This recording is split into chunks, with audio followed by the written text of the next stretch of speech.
Hola, qué gran placer dar la bienvenida a este nuevo análisis a fondo. Hoy tenemos entre manos un documento verdaderamente histórico. Hola. Sí, es uno de esos textos que realmente marcan un antes y un después en el mundo financiero, sin ninguna duda. Totalmente. Para situarnos, estamos a 28 de febrero de 2026 y acaba de publicarse el Informe Anual 2025 de Berkshire Hathaway. Un informe que siempre es lectura obligatoria, pero este año tiene un matiz especial. Exacto. Nuestra misión en esta inmersión en los datos es extraer las auténticas pepitas de oro de conocimiento de uno de los conglomerados más grandes y complejos del mundo. Y lo hacemos en un momento absolutamente crucial. La transición oficial, Eso es, la transición del legendario Warren Buffett a su sucesor como CEO, Greg Abel. que no es un reto menor, desde luego. Para nada. El objetivo de hoy es entender cómo demonios se lidera un imperio que cuenta con casi 400.000 empleados y qué nos enseñan sus finanzas. Y no solo sobre la empresa en sí, sino sobre la economía global en su conjunto. Y destilar todo eso para que quienes nos escuchan puedan aplicarlo a su propia comprensión del mundo empresarial. Justamente, ya sea gestionando un pequeño negocio o simplemente intentando entender cómo funciona el gran capital. Vale, vamos a desglosar esto porque hay muchísimo material y las implicaciones son enormes. ¿Por dónde empezamos? Porque la carta tiene tela. Pues a ver, lo primero que salta a la vista es el contexto histórico. Es la primera vez en la historia reciente que el texto principal lo firma el nuevo CEO, Greg Abel. Sucedía a Buffett, claro. Aunque leyendo los detalles queda muy claro que Buffett no se ha retirado a jugar al golf. Para nada, sigue siendo el presidente. Y el texto menciona que va a la oficina 5 días a la semana. Ahí es nada. A su edad es una pasada. Totalmente. Pero hay una analogía al principio del documento que me ha parecido espectacular para entender cómo opera esta maquinaria. Hablan del béisbol. Ah, sí, la historia de Ted Williams. Exacto, específicamente de esta leyenda, Ted Williams. Es una metáfora brillante. Encapsula perfectamente la filosofía que ha construido ese imperio a lo largo de 6 décadas. Ted Williams no era un jugador cualquiera, era un estudioso obsesivo de su propio rendimiento. El texto detalla que Williams dividió visualmente su zona de strike en 77 segmentos, cada uno del tamaño de una pelota de béisbol. Una locura de precisión. Y su regla de oro era balancear el bate única y exclusivamente cuando la pelota entraba en lo que él denominaba su zona feliz. Ese cuadrante perfecto donde sabía que tenía la mayor probabilidad de éxito. Eso es, si la pelota estaba fuera de esa zona, aunque fuera por unos milímetros, no hacía el swing, incluso si eso significaba arriesgarse a un strike. Ni gracias a esa paciencia extrema logró un promedio de bateo de .406 en la temporada de 1941. Una cifra histórica. Pues el documento utiliza esta historia para explicar la esencia de sus inversiones. Operan con una paciencia y una disciplina casi absolutas, esperando el lanzamiento perfecto. No tiran a cualquier pelota que pase cerca por el simple hecho de sentir que deben hacer algo, claro. Lo fascinante de esto es cómo esa mentalidad de inversión se traslada directamente a la gestión humana. Y al liderazgo corporativo. Greg Abel deja muy claro en sus primeras palabras que no está intentando ser un clon de Warren Buffett. Sería un error catastrófico intentar imitar a una figura así. Absolutamente. En su lugar, Abel se define a sí mismo con una palabra muy específica que es administrador o custodio. Subraya un concepto vital que a menudo se olvida en las grandes corporaciones. El capital de los accionistas está mezclado con el suyo, pero no les pertenece. Es una responsabilidad fiduciaria llevada a su máxima expresión. Y esto nos ayuda a comprender que la cultura empresarial allí no es solo un conjunto de creencias bonitas. No es un póster en la sala de despacho. Exacto. No es un póster. Es un sistema operativo diseñado para generar rendimiento a largo plazo. De hecho, rescatan unas palabras de Charlie Munger de 2021. Sí, que ahora suenan casi proféticas. Dijo textualmente, Greg mantendrá la cultura. Munger entendía que la cultura es el activo más valioso de la empresa. Muy por encima de cualquier fábrica. Y esa cultura se basa en un modelo descentralizado que parece ir a contracorriente de todo lo que enseñan en las escuelas de negocios. Totalmente a contracorriente, en lugar de crear un cuartel general inmenso, confían en los gerentes de sus filiales. No les imponen capas de burocracia paralizante. Ni les asfixian con expectativas de ganancias a corto plazo dictadas desde Omaha para contentar a Wall Street. Porque argumentan que esa presión a corto plazo es lo que acaba destruyendo el valor en la mayoría de las empresas públicas. Les otorgan una autonomía casi total, Pero claro, a cambio exigen una rendición de cuentas absoluta y una integridad intachable. Esa es la clave. La integridad no es negociable. Y para ilustrarlo, el texto recuerda el testimonio de Buffett ante el Congreso en el año 91. La famosa frase. Sí, pierde dinero para la empresa y seré comprensivo, pierde una pizca de reputación y seré despiadado. Una brújula moral inquebrantable. Pero no se quedan en el pasado. Proporcionan un ejemplo muy reciente sobre cómo se aplica esto cuando se cometen errores. Hablan de su compañía ferroviaria, BNSF. Tuvieron una disputa legal bastante profunda con la comunidad tribal india Swinomish. Sí, por el transporte de trenes con petróleo crudo a través de tierras de la tribu, que contravenía acuerdos previos. Las decisiones se tomaron en el pasado, pero el liderazgo actual no intentó ocultar el problema ni embarcarse en litigios interminables. Se sentaron a la mesa, reconocieron sus errores abiertamente y pidieron disculpas formalmente. Y llegaron a un acuerdo mutuo. A largo plazo y la reputación por encima del orgullo a corto plazo. Es un caso de estudio fantástico sobre cómo la cultura es lo que haces cuando las cosas se ponen difíciles. Sin duda. Y hablando de realidades difíciles de asimilar, tenemos que entrar en la sección de los números, porque la fortaleza financiera de esta empresa en 2025 desafía cualquier lógica. Las cifras son asombrosas, ¿eh? A finales de año acumulan más de 370.000 millones de dólares. Repito, 370.000 millones. Principalmente en efectivo y bonos del Tesoro de los Estados Unidos a corto plazo. Es un nivel de liquidez que cuesta conceptualizar, y la pregunta que surge para cualquiera que lea esto es si no es una bandera roja. Claro, la crítica habitual. Tener tanto dinero inmovilizado no significa que han perdido su toque y no encuentran dónde invertir. Es una crítica muy común entre los analistas impacientes, pero requiere un análisis más profundo. Desde fuera puede parecer parálisis. Un retroceso. Exacto. Pero la estrategia documentada es diametralmente opuesta. Ese dinero no es un fracaso. Es lo que llaman pólvora seca o dry powder en inglés. Mantienen poca deuda de forma completamente deliberada, ¿verdad? Sí. Su postulado es posicionarse siempre como un activo de máxima solidez para el sistema financiero estadounidense y global. Jamás ser un riesgo sistémico que necesite ser rescatado. En un mundo donde muchas empresas se endeudan hasta las cejas para maquillar beneficios, ellos acumulan capital para actuar con rapidez cuando surgen tormentas financieras. Cuando los mercados entran en pánico, ellos son los únicos con un cheque en blanco listos para comprar negocios excepcionales a precios de derribo. Aquí es donde se pone realmente interesante, porque a pesar de tener toda esa pólvora seca, demuestran que no gastan por gastar. El texto detalla las dos adquisiciones de 2025. Dos compras muy reveladoras de su disciplina. Por un lado, la compra de OxyChem a Occidental, una empresa de productos químicos básicos e industriales. No hace titulares rimbombantes, pero produce elementos esenciales para la construcción civil o la purificación de agua. Flujos de caja constantes y previsibles. Pero la segunda compra es la que me dejó descolocada. Compraron Bell Laboratories. La historia de esta adquisición es de película. Totalmente.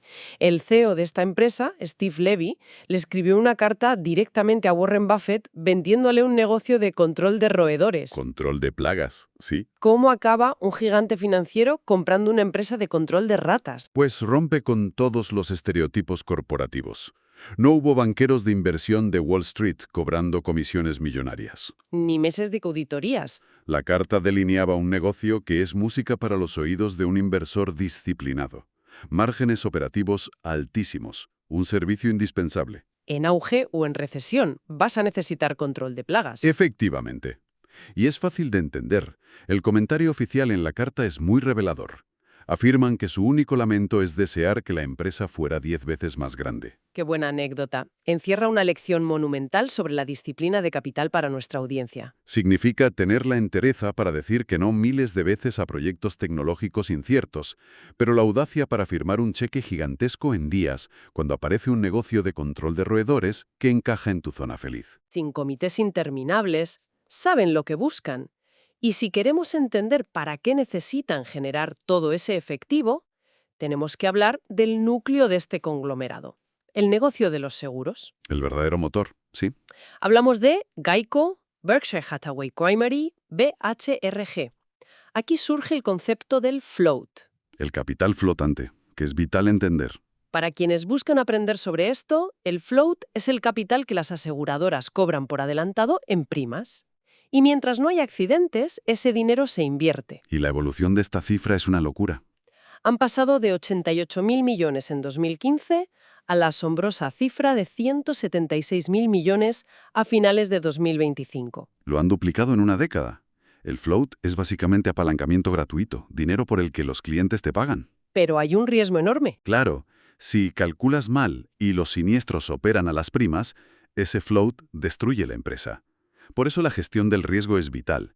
El texto enfatiza que el CEO es, en realidad, el director de riesgos supremo, y elogian muchísimo a Ajit Jain. Destacan su rigor matemático al fijar precios. Su mandato es inflexible. Si el precio no es matemáticamente correcto, se retiran. ¿No firman la póliza? Prefieren perder clientes a suscribir seguros sin rentabilidad. Y los resultados de 2025 demuestran que les funciona. Geico mejoró su estructura de costes, aunque perdieran algunos clientes por subir las tarifas. Mantuvieron la disciplina. Y hay un dato muy curioso sobre esto.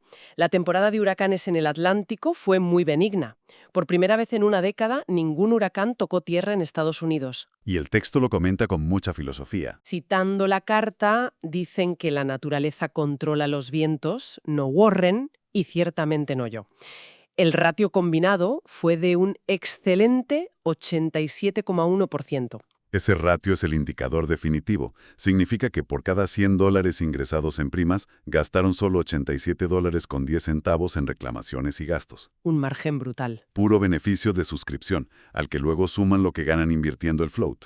Si conectamos esto con el panorama general, vemos la genialidad arquitectónica del grupo. Ese efectivo de los seguros financia las infraestructuras de la economía real. Y el informe dedica espacio a estos sectores. Por ejemplo, la ferroviaria BNSF. En 2025 generó 8.100 millones en flujo de caja operativo. El pulso real del negocio. Pero tuvieron un desafío laboral, un cargo de 290 millones en el cuarto trimestre por un acuerdo con el sindicato Smart TV. Pero no lo ven como un gasto perdido. Fue una inversión estratégica. A cambio de esa concesión, obtuvieron flexibilidad para reasignar frenadores a puestos de maquinistas y conductores. Aceleraron la velocidad de la red y el margen operativo subió al 34,5%. Soportaron un dolor financiero a corto plazo para garantizar márgenes futuros. Eso es pensar a largo plazo. Y siguiendo con infraestructuras, el documento entra en Berkshire Hathaway Energy, o BHE. Tienen un acto de malabarismo complejo. Muy complejo. Por un lado, la demanda de energía se dispara por la inteligencia artificial. Que consume una cantidad de energía brutal. Y por otro, lidian con los riesgos de los incendios forestales en el oeste de Estados Unidos. Mencionan los acuerdos de Pacificorp por los incendios del Día del Trabajo de 2020. Y a todo esto se suma un panorama regulatorio que está en profunda transformación. El documento detalla, de manera estrictamente neutral e imparcial, los giros en las políticas de la EPA, la Agencia de Protección Ambiental. Sí, reportan los hechos sin tomar partido. Exacto.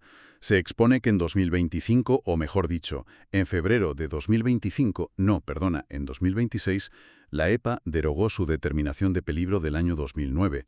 El argumento legal reportado es que la ley de aire limpio no estaba pensada para el cambio climático global. Asimismo, el texto documenta la salida oficial de Estados Unidos del Acuerdo de París en enero de 2026, bajo la nueva administración, y la propuesta para rescindir las normas de emisiones del sector eléctrico de 2024. Son cambios legislativos enormes. Y lo que llama la atención es que, a pesar de estas flexibilizaciones gubernamentales, BHE sigue su propia hoja de ruta a largo plazo. Han reducido sus emisiones anuales en un 30% desde 2005. Y han invertido 38.000 millones en generación renovable y almacenamiento, demostrando que operan basándose en tendencias de ingeniería a largo plazo, independientemente de la política a corto plazo. Es la visión de infraestructura generacional. Saben que la modernización de la red es un imperativo económico. Totalmente.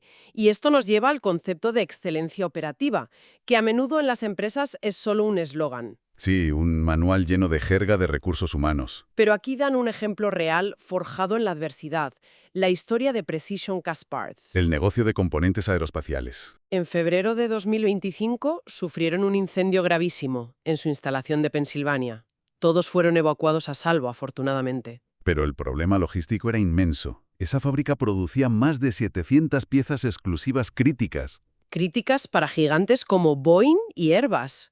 Si esas piezas no llegaban, las líneas de ensamblaje de aviones se detenían. La presión sobre el CEO, Mark Donegan, debió ser incalculable. Pues no se quedaron esperando a que la sede central les dijera qué hacer. Redistribuyeron la producción entre instalaciones de Estados Unidos e internacionales sin comprometer la seguridad ni la calidad. ¿Y el resultado? Ningún cliente sufrió paros en su línea de montaje. Es un milagro industrial y demuestra la verdadera excelencia operativa. No es un programa de la sede, es el resultado del liderazgo descentralizado donde los directivos actúan como dueños. Ante el desastre, no hubo capas de burocracia, hubo acción responsable. Entonces, ¿qué significa todo esto? Es la pregunta fundamental de este análisis. Este informe es un atajo magistral para entender cómo la paciencia extrema, la integridad inquebrantable y la confianza en buenos gerentes construyen un negocio duradero, preparado para los próximos 60 años. Y son lecciones aplicables a cualquier escala, desde luego. Pero claro, hay un pero. Esto plantea una pregunta importante. Hay un concepto que se menciona sutilmente en la carta y que no podemos pasar por alto. Adelante con ello. A la escala actual de la empresa, hablamos de casi 300.000 millones en cartera de acciones y beneficios operativos de más de 44.000 millones. Las matemáticas del interés compuesto empiezan a jugar en su contra. Es la ley de los grandes números. Exacto, si la mayor ventaja en la inversión es el tiempo y el interés compuesto, ¿qué ocurre cuando una empresa se vuelve tan colosal que encontrar una oportunidad lo suficientemente grande como para mover la aguja se vuelve casi imposible? Una oportunidad que realmente tenga un impacto en el balance global. Efectivamente. Dejamos a nuestra audiencia con esta reflexión. Podría ser que el mayor riesgo futuro no sea el mercado, ni los cambios regulatorios, ni siquiera la falta de Warren Buffett, sino simplemente el peso gravitacional de su propio e inmenso tamaño. Es un pensamiento final muy provocativo. La idea de que tu mayor éxito acumulado a lo largo de décadas se convierta en tu mayor obstáculo matemático. Da mucho que pensar. Muchísimo. Es una paradoja financiera fascinante. Pues con esta reflexión cerramos nuestro análisis de hoy. Invitamos a nuestra audiencia a seguir explorando estos datos y conceptos por su cuenta, porque siempre hay mucho más bajo la superficie. Muchísimas gracias por acompañarnos en esta inmersión profunda. Ha sido un placer. Nos escuchamos en el próximo análisis.